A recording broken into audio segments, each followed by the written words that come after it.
Hello,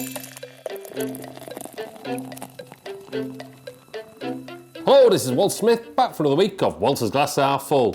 Now, it's a Splash the Cash special edition, so without further ado, let's have a look at some of those comments. Graham McGree.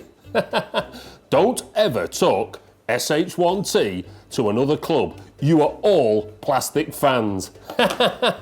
Now, this seems to be almost trendy to call City fans on social media at the moment. I've seen this insult actually hurled at Manchester City fans from teams like Arsenal or Chelsea, who some of their fans couldn't actually find Stamford Bridge or the Emirates with a map and a compass, never mind actually going to the games. Manchester City, well, they're actually a growing club with a growing fan base, and sorry to break it to some of these fans, it's 2016 and the globalisation of football, well, it's already happened. Well, City, they're actually trying to crack the Chinese market at the moment, and when that truly happens, we'll be able to blow the doors off our transfer policy and make some massive signings. These boys, well, they're not messing about. Remember, Blues, trolling and hostility, well, it's normally just dished out to the most successful teams. And judging by the amount of salty fans from the old guard footballing community that seem to post on this YouTube channel, we're on the up. Barclays, well, they did a survey recently of 55% of season ticket holders at Manchester City. They've been going to the game for over 25 years, and we put up with, well, some rubbish in that amount of time. City, well, they were averaging over half the Premiership teams in terms of attendance when they were in the old school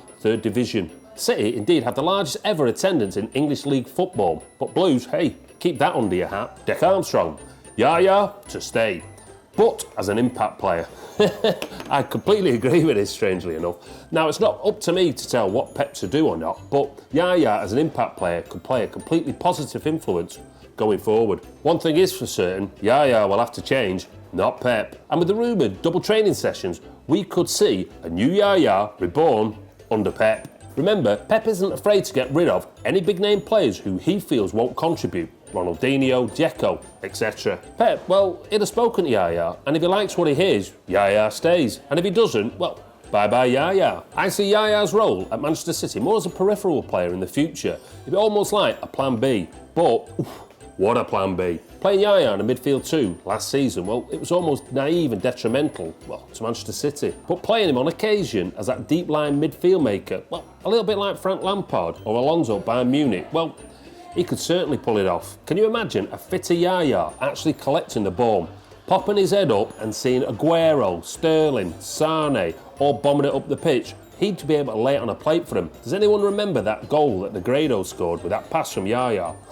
A bit special. Yaya playing that pivot role that Pep actually loves, almost like an American quarterback, being able to fire the ball up the pitch. Special times. Yaya, well, he played 47 games last season in a system that, well, it didn't suit him. I can't see Pep Guardiola making the same mistake. Yaya, well, I believe he can give us that one more season, well, unless a monster offer comes in. Now, as for his agent, well, he can do one. Nazim Manzar, 10.